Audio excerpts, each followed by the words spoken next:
Welcome to another video in the Introduction to Lightroom series. This one I'm doing in terms of explaining how some editing is done in Lightroom, and for that I've chosen an exercise. This has been published, an exercise that one of the YouTubers in my favorites, Christian Morley from Germany. He's posted a few images that he has suggested about 7 pro photographers on YouTube, to all of them to edit those their own way, and then he also invited other people to edit their own way. And one of the key thing about the video that he did was that before you watch the video, you're encouraged to download your own version, raw version files, and do the editing yourself, and then you watch the video and see how all the 7 pros edit them, how Christian edit them, and then he also shows how some of the people from his channel, they have edited those. So as an example, since I was gonna show in this video how to edit some photos in Lightroom, I've decided I'll do those photos in this demo, and then it should be a good exercise.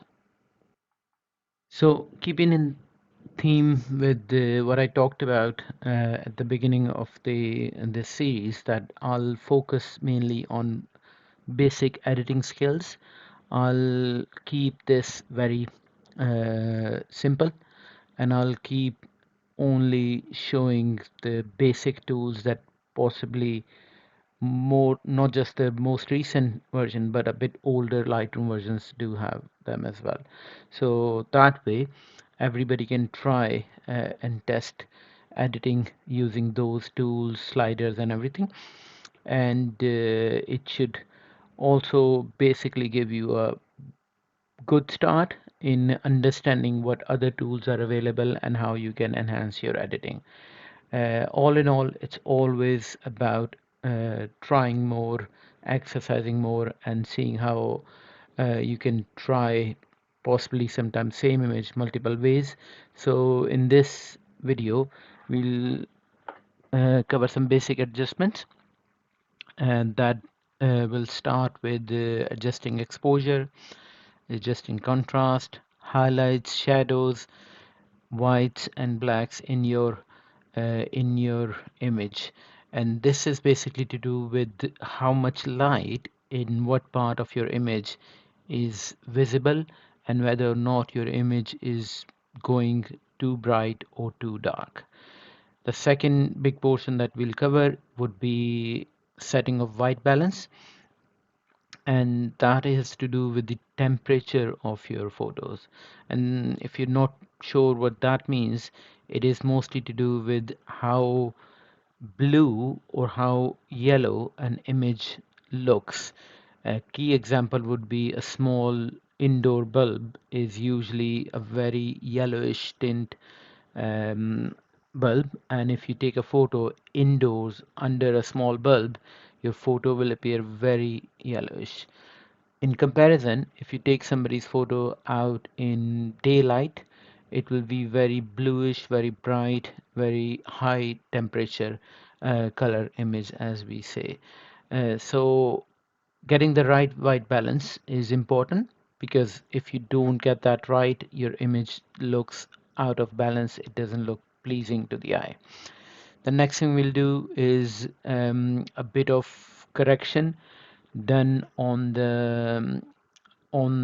the framing, and some of the things that we do tend to tell all the new photographers is trying to get your framing right in your camera, trying to get your subject placed in the right place, and have your frame have all the usual guidelines of leading lines, rule of thirds, and all of those things.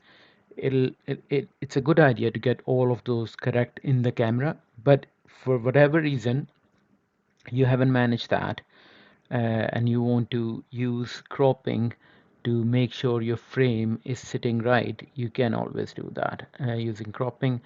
And the other part of this is rotating. Say for example, if you're taking a seascape and you've got the horizon on there, unless you purposefully took a photograph at an angle, uh, it usually is pleasing to eye if the horizon is straight. That's usually the first thing any photographer will go and point out in somebody else's image if the horizon isn't straight. So that rotation will be covered in this. And lastly, a few other smaller adjustments which are to do with how much color is in the photo. I'll also touch up some of the sharpness, some of the clarity, some of the hazing, dehazing in this part as well. And we'll also cover the difference between vibrance and saturation in this. So let's get to it. Okay, so we've got the Lightroom. This is using the same catalog I showed in the previous videos or video. Um, what I've done is downloaded the raw images that were provided by Christian and imported them into Lightroom. What did was mentioned on the download was the fact that the photographs are done in two parts, in two different methods. One was we'll have the photograph done as it is, a singular photograph that we can use, which appears to be possibly this one, where most of the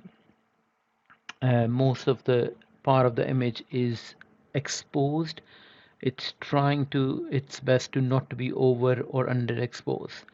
And after that, it was also mentioned that we'll also get a few other images, uh, sort of like bracketed shots.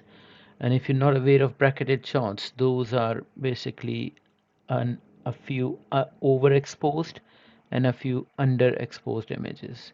What they do is, if we want to pick some details out of one specific image for the brighter areas, you can choose this image to, let's say, capture all the good details from the sky over here.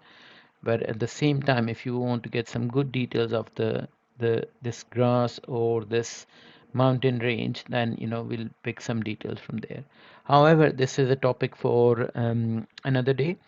Today what we're going to do is we're going to focus on one photograph, and I believe this is the one which is exposed properly. So let's just double click and see how it is exposed.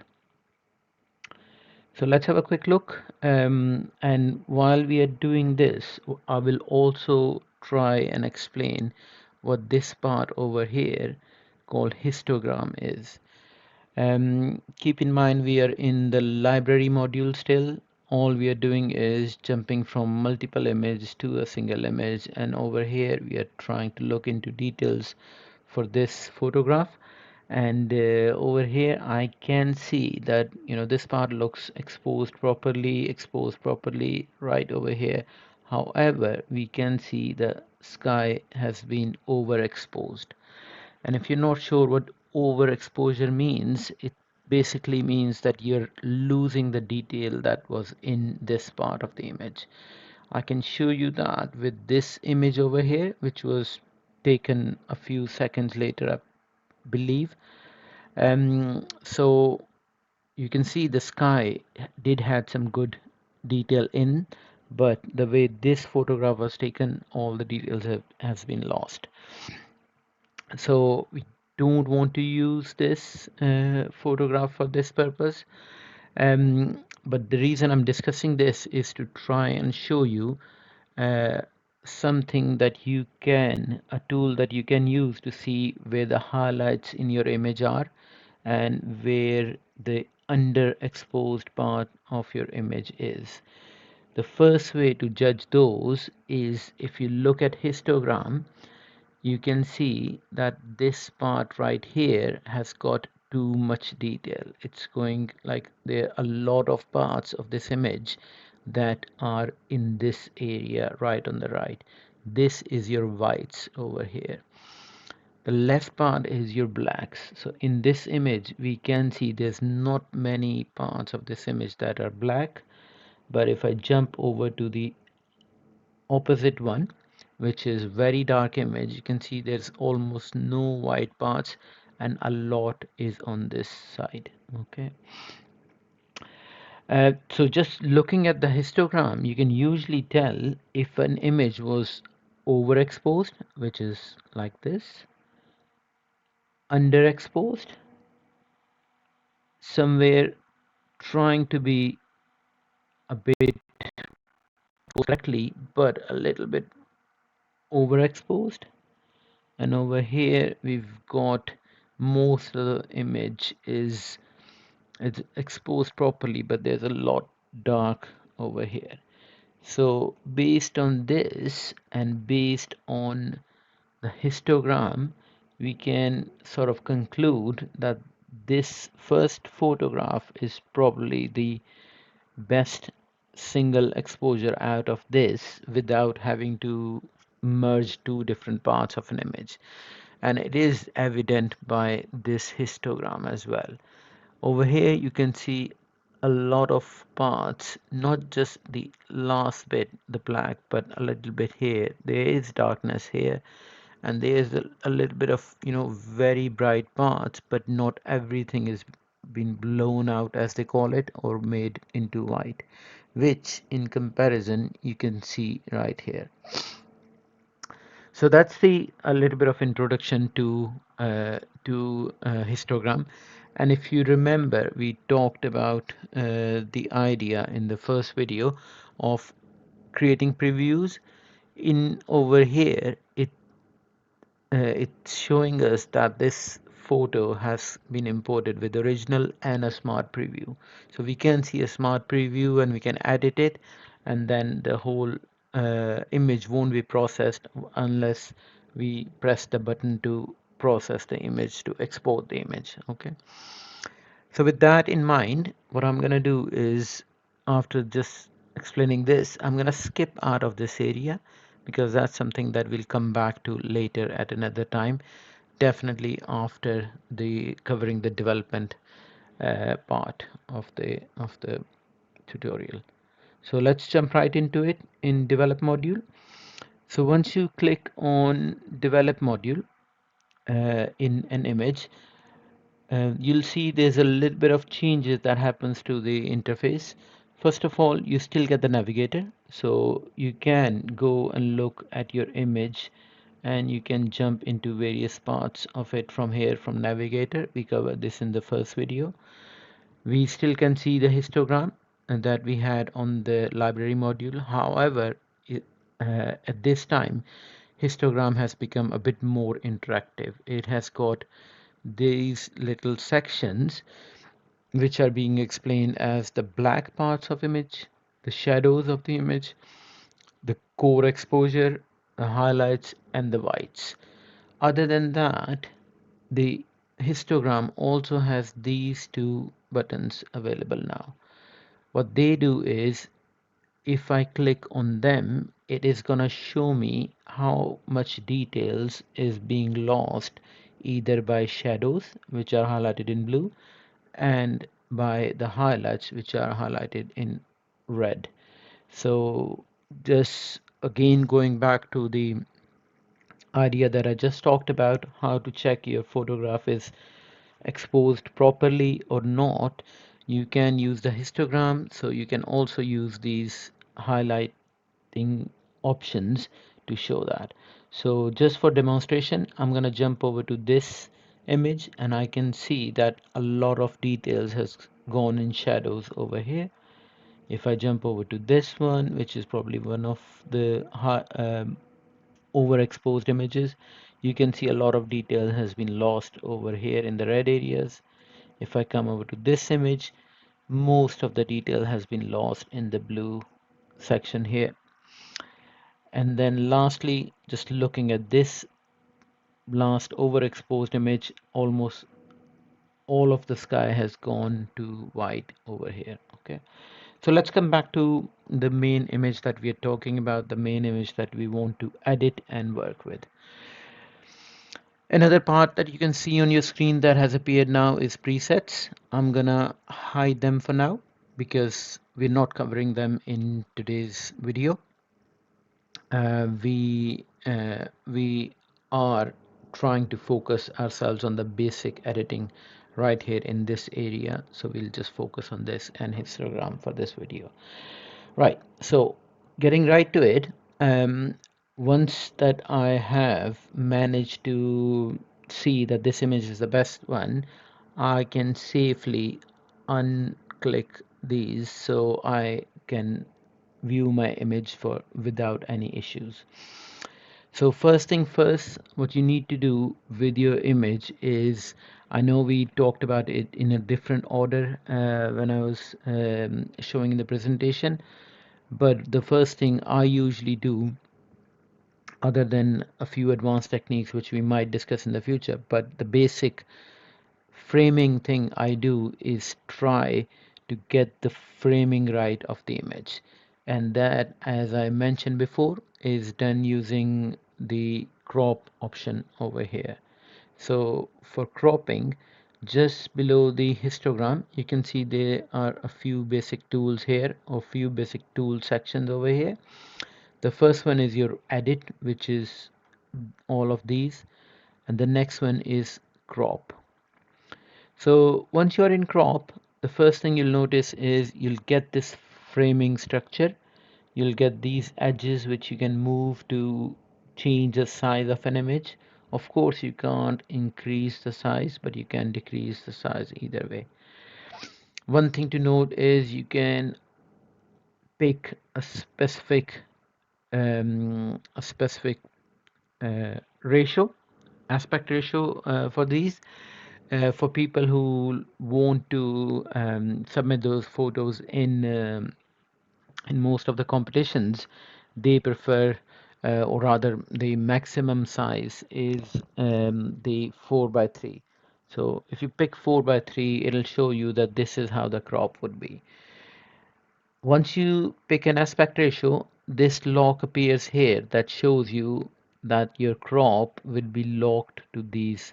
So if I try to make this smaller in width, the height will get reduced as well. So that's one thing that you need to be careful about. If you want to make sure that whatever crop you are doing, if you want to always stick to that aspect ratio, just leave this lock. But if you do not care about that, you can click this unlock, and then you can change however you want the image to be presented. Okay, so you can see our navigator shows the intended new image based on whatever we are changing. So we can see how this changes. Okay, so that's one part of this crop section. The other part is the straightening the angle, getting the horizon right or other angles right. Say for example, if you are you see that the horizon over here isn't straight, you can bring your mouse just at this edge. Doesn't have to, it shouldn't be on this edge, but right at the corner, just outside the corner. On the corner, it lets you make it smaller or bigger, but if you come straight to just straight after the corner, the icon changes to a rotate.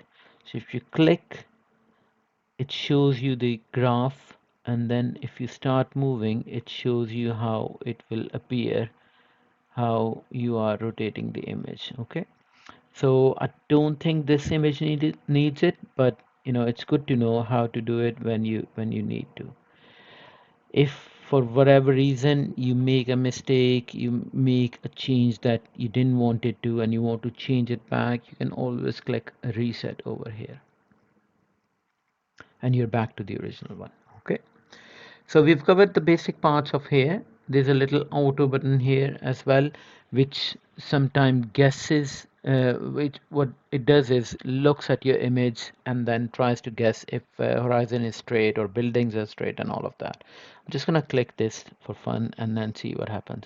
It is guessing that, oh, it should be a little bit rotated. That's fine, I'm happy with that. And in terms of cropping, now if we look at this image, it's basically an artistic call, but for me it does look like that the image itself is, it's fine in its presentation. um, the the whole image is split into like three distinct areas. So rule of third applies here. Width-wise as well, you can see on the left-hand side we've got, you know, the big mountain and then the middle part and then the other one. So it is very well distributed. So I'm not gonna change the crop a lot over here or at all. So I'm just gonna accept this, and to accept these changes all you have to do is click close. So once you click close, you go back to the edit and then you have done your changes. And as I said before, I think in one of the live sessions, and I'll repeat it again, that any of the changes done in Lightroom, they are all non-destructive. So you can always go back to the original situation, original photograph that you had, and that you can easily do this over here in the history panel. So you can literally go to these to say, oh, where was I, and then you can go back to the original. Okay, so that's one way of making sure that you've got history. Another way of making sure you've got the history saved is, if you've got a version that you're happy with, you can click here and create a snapshot. So if I've clicked here, I've got a little window that says, what do you want to call it? I'm just going to call it 4x3. Okay, and I'll create it. And let's say if I go back to crop and I want to create a panorama out of it. So I select this as a panoramic image. Why not? It looks pretty. It looked nice in the panoramic. So I'm gonna create another snapshot and call it. Okay. So now we've got two snapshots. I can click close on this. So this one is my panorama and this one is my crop. So you've got two different images, and again, you've always got this situation here where you can go back and undo all the changes that you have done so far. So I've shown you two different ways to going back on your image. One is through history, one is through creating snapshot. And while we are talking about it, I'm gonna talk about a third way of preserving your image as it is, and making more changes in different ways. And that one is by right clicking and creating a virtual copy. So if I create a virtual copy, it is same photo. You can see DSC03485 raw file, and then there's a copy one added to it, and this is the original. So in the copy one, I now have got, you know, basic changes I can start with and do them all over again. Okay. So you've got three different ways. You've got snapshots, you've got history, and then you've got virtual copy that you can do to make sure that any changes, any edits you do are non-destructive. Okay, right. Now let's get to the part about editing the image itself. Now there's 1001 ways of editing an image. It's always a personal artistic preference. However, what I'll do is I'll show and discuss a few different ways, and then you can, you know, try and experiment with those and then see how you get on with those. So the very first one, very basic one that people can use to edit is actually using this histogram, this interactive part in histogram itself. If you remember, we talked about a good photograph usually have got good details in almost all the areas, but specifically in the middle part, it should have a good amount of information in here to show. And you will see on a good image where it things are more clear, visible, the middle part usually is very prominent. So if we go back to our original image, start with this, the two key areas we can instantly see is that some parts are very dark. They are in black. So I can click and then drag it to the right. So what it'll do is start bringing the blacks into shadows, so which is a bit less dark areas. Similarly, I can click and drag to the left parts of the image. Okay, so by doing this, you can see that the whole image is starting to become into a bit of balance. So I can go back, move my mouse here, so you can see this is before and this is after. So by just click and drag a couple of places, we have managed to bring a little bit of highlights down and brought out a bit of shadows out to more visible range. You can do the same exercise on other parts of the image, like from the shadows and from the highlights. And the idea is you are trying to create an image that's more pleasing to the eye, more adjusted, more balanced. So by just doing a little bit of this, I believe that we have made a good change to this image. Again, I would say it's an artistic choice. Somebody might be going for a dark theme, this might work for them. But if you are trying to change the image for a better exposure, this is one way you can try and handle that. Okay, so that's your very first way of editing the basic exposure on the image. Now, if you've noticed, then when I was doing all of this, these sliders have been moving as I was moving these. So this is basically your second way of, you know, manipulating the exposure in the image, that you can work with these sliders. You can suggest that, oh, I need all the highlights to be a bit darker or a bit more brighter, and then find the right balance where you think it looks better. And for the shadows, again, you want to, try and slide until you can see what is the right place for this to be. In terms of white, since this image has a few white blown out areas, when we've moved this over, the whites have gone all the way down, which I think is okay in this case. In most of the cases when you're editing, it's always suggested that try and be careful when you're moving these sliders. However, that's more about these ones over here. We'll talk about them in a minute.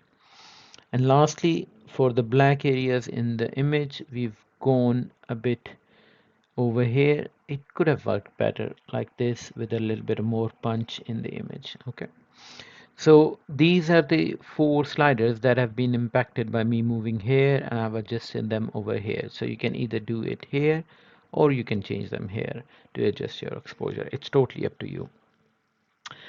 Couple of other ways you can do that is by changing this. Now this is very harsh, so what it does is even a little bit of change changes the whole image as total. So be very careful. You can try this on really dark images, but I would suggest very gentle with the changes in this. Same goes with the contrast. What it does is, what I'm going to do is I'm going to go all the way to show you how this works.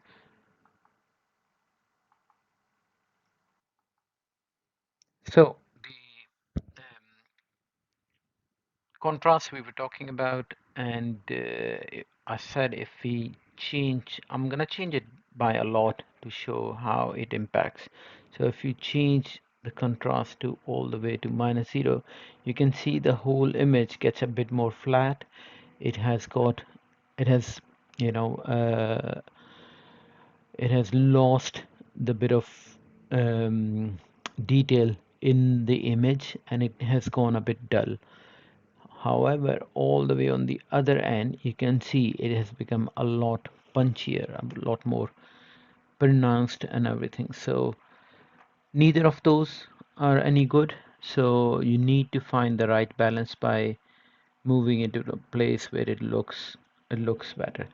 So it in most of the videos or tutorials or anywhere you will see, people always say that it's all about trying to change the sliders, trying to change the settings until you find the one that works for you. And for that, like I said before, always keep a lookout for your snapshots, your history, and then create your virtual copies for that. So this basically covers the exposure, the brightness and darkness of the photo. I'm happy with how it is so far. So what I'm gonna do next is jump into um, talking about a little bit of color. So that's something a lot of people do as a first or second step. The first step I'm not covering in this session, which is about removing noise from the image. But the second step usually people do is fix the color before they change any of that. But I understand, since we were talking about, how the sliders work, I wanted to get on with this and then talk about it. But let's go back to the color. So when you shoot any photograph, it comes with a built-in color profile. And when you import photographs, it usually is Lightroom applies a profile, and profile is basically a set of colors on what colors are visible or are available to your photograph. So by default, it applies Adobe Color Photograph profile. So you can change it to a different one, and usually it gives you a different set of color and a different set of mood out of the photo. And it's usually good if you're looking for a landscape, go for a Adobe landscape profile. If you're going for portrait, you obviously go for this one. That'll give you more skin tones, more color in that area. But for basic Adobe standard or Adobe color works, Adobe Vivid, obviously it has a different set of colors, and you can always try and see which one works best for you. In this case, I do like the landscape one. And if you notice, when I'm changing these, the the whole color scheme of the photograph is changing. With that, also what is changing is these little colored mountains in the histogram. So if you remember how we talked about how much detail is in each part of the image, that the white part denotes that. However, not all colors within a photo, not all basic colors, of which are red, green, and blue, are similarly divided in this. So if you see in this one here, in quite dark area, there's a red peak over here. What it means is a lot of reddish are quite present in there, in the darker area, and then that shows over here. And similarly, the green are a little bit more lighter over here, and the blues are in the more brighter parts in the sky over here. So you can see your image, how it looks and present itself over here.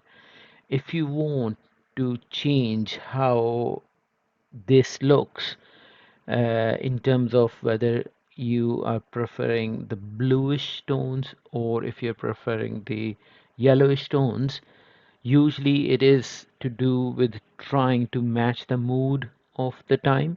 Say, for example, if this photo was taken at sunset, which it appears to be, to me it appears it's still a bit too blue to be to have the same feeling that somebody standing at sunset over here would have the feeling. So for that, what you can do is come to this part over here in temperature.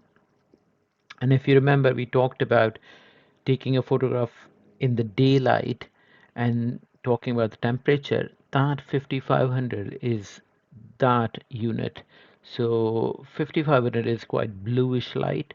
So if I click and drag this over to the right, you can see it, the numbers changing, and so is the mood of the photograph.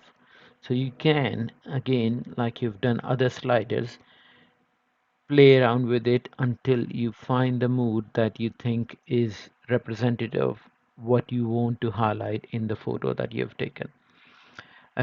Don't go too bizarre with it. Like I said before, if you go too much one way or another, it shows, it breaks the image, it makes it unnatural. So try to be very careful with this. So I'm just gonna go a little bit on the yellowish side to give it a little um, bit of sunset mood over here. Similarly, in here you've got this slider of tint here, which basically have got your two edges, one over to the green, the other one over to the pink or magenta. So if I just push this all the way over here, you can see everything turns a bit green. And if you go all the way there, everything turns a bit pink.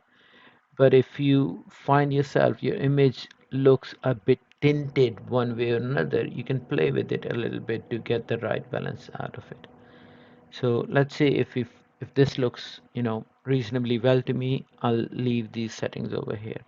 So you can always try this against different versions and different virtual copies. Okay, so that sort of covers how the color temperature we talked about. Now the last thing that I want to discuss for this part, for this video, is um, the color itself, the amount of saturation, on how rich this image is. As you can see, it's a sunset image. Some of the cloud here has got quite orangish bright color, but imagine if this was an image where I wanted to highlight more of the color as it might have been at the time and the camera couldn't capture it. You can come to this area and use either of these. So the key difference between vibrance and saturation is saturation changes the color for everything, all the parts of the image. However, vibrance will change the colors that are already present and bright in the image. So we'll give it a try and you can have a look. So if I change this, you can see just the more colorful part of the image are getting their color enhanced if I change the vibrance. However, if I go saturation, you can see every single part of the image is going a bit more rich in color. So what I would suggest, these two are the one which you would try to manipulate very little to get something good out of it, especially the saturation one. Vibrance, still you can push it a little bit to get some good result out of it. Now that we've done this, like all the way slided to 100, I'll show you a technique you can do, a couple of techniques you can do to go back to the original one.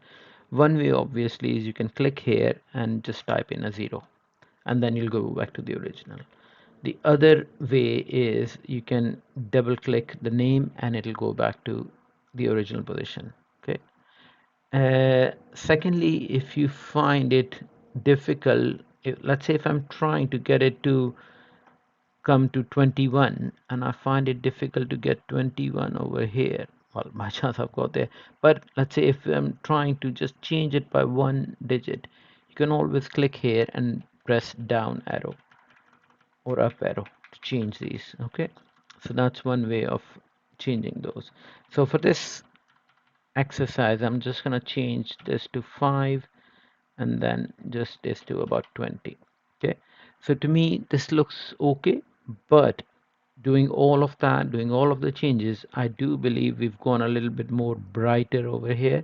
I did not wanted this to be that bright, so what I'm gonna do is I'm gonna bring the highlights down a bit and then bring the shadows just a tiny bit down and see how it looks. To me, it does look a little bit balanced, okay, and then if anything, the left side of this looks different, but that's for another video that we'll do later on.